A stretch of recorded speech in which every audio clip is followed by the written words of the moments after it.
Before we get started, YouTube overlords, I am at a safe space. I am at an indoor firearms range where I do actually work. So in a safe space, not doing any modifications, not doing anything crazy. I am going to be testing. Hey, yo, this is Dash, and today is a Sunday. Sundays means I'm at Cindy's Hot Shots in Glen Burnie, Maryland. In the last video, I cleaned this TTI Combat Smoke.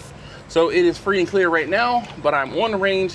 I'm going to shoot it just to function test it, make sure everything is good after I cleaned it. You guys get to watch.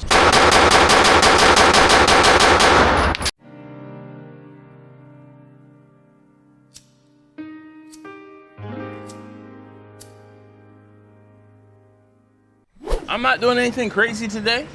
I'm just going to dump a couple rounds through the pistol just to make sure everything is functioning properly.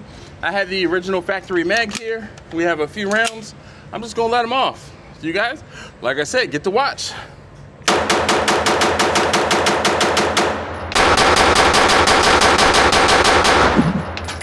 All right, so there's one mag, free and clear, no problems. This time though, I'm gonna actually take my time and we're gonna get a few slow motion shots.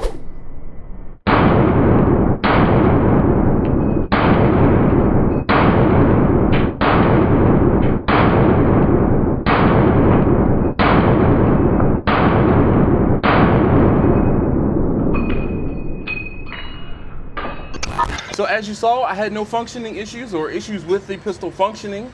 For those of you guys who are having issues with the pistol or with your pistol functioning, my recommendation is to break it in and to shoot it faster, harder for a little bit and help it to break in. You guys have seen me break in pistols before. I break in my Canik pistols by mag dumping at least 100 rounds.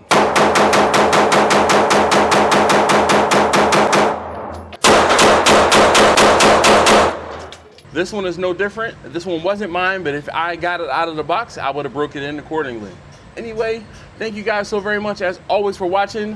Hopefully you enjoyed this quick function check video, and I'll see you next time.